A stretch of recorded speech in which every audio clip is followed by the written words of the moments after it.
కూడా శత్రువులను కూడా మిత్రులు అవుతారు. కుటుంబ సభ్యులతో కలిసిమెలిసి ప్రయాణాలు చేస్తారు. తీర్థయాత్రలో దైవ కార్యక్రమాలు ఎక్కువగా పాల్గొంటారు. కోర్టు వ్యవహారాలన్నీ కూడా పరిష్కారం అవుతాయి. ఎందుకంటే గురుబలం బాగా ఉంది కాబట్టి సంవత్సరం అన్ని కూడా దిగ్విజయంగా పరిష్కారం అవుతాయి. గృహమందు వివాహాలు శుభ కార్యక్రమాలు జరుగుతాయి. ధనాదాయం బాగుంటుంది. స్థిరాస్తులు చరాస్తులు అభివృద్ధి చేసుకుంటారు. నూతనంగా వాహనాలు కొంటారు. తలపెట్టిన కార్యక్రమాలన్నీ కూడా దిగ్విజయంగా ఉంటాయి.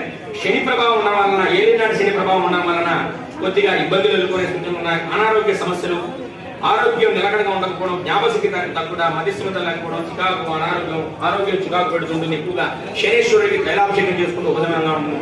విద్యార్థులు పరీక్షలు పాస్ అయ్యి మంచి ర్యాంకులు వస్తాయి. కానీ వీరికి ఊహించే దాంట్లో సీట్ రాదు. విదేశాలకు వెళ్ళి చదువుకునే వారికి కొద్దిగా ఇబ్బంది అవుతుంది. ఉద్యోగస్తులకి ఆలస్యంగా ప్రమోషన్ వస్తాయి. ట్రాన్స్ఫర్లు జరుగుతాయి. నిరుద్యోగులకి ఉద్యోగాలు వస్తాయి.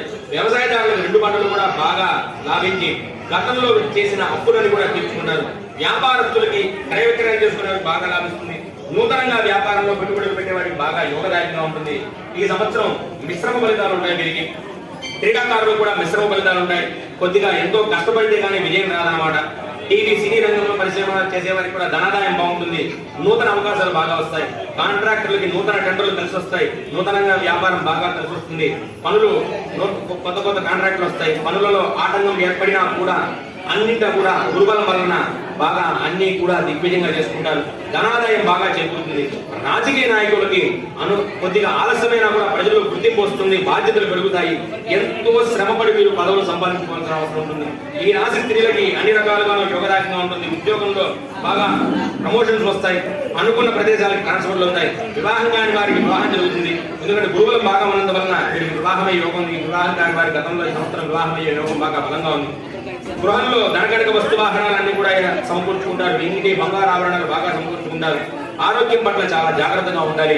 ఈ యొక్క కుంభరాశి వారు ఏలినాటి శని ప్రభావం ఉన్నందువలన షేర్ మార్కెట్, పార్ట్నర్షిప్ వ్యాపారాలన్నీ కూడా అంత కలిసి రావు. చాలా జాగ్రత్తగా ఉండాలి. వాహనాలు నడిపేటప్పుడు చాలా జాగ్రత్తగా ఉండాలి. ఈ రాశి వారు ఎక్కువగా శనేశ్వరుడికి తైలాభిషేకం చేసుకుంటే ఈ సంవత్సరం బాగా యోగదాయకంగా ఉంటుంది. ఒక 11 శనివారాలు శనేశ్వరుడికి తైలాభిషేకం చేసుకోవడం, ఆఖరి వారం నల్ల నువ్వులు 1 కేజీ బ్రాహ్మణులకు దానం ఇస్తే అత్యంత యోగదాయకంగా ఉంటుంది. అలాగే ఈ రాశి వారికి అదృష్ట సంఖ్య 8. తదుపరి రాశి ఆఖరి రాశి మీనరాశి. మీ పేరులో మొదటి అక్షరము దాది అయితే పూర్వభద్ర నక్షత్రం 4వ పాదం మీనరాశి కిందకు వస్తారు. మీ పేరులో మొదటి అక్షరం దుష్యం ఘాత అయితే ఉత్తరాభద్ర నక్షత్రం 1, 2, 3, 4 పాదాలు మీనరాశి కిందకు వస్తారు. మీ పేరులో మొదటి అక్షరం తేదో చాచి అయితే రేవతి నక్షత్రం 1, 2, 3, 4 పాదాలు మీనరాశి కిందకు వస్తారు.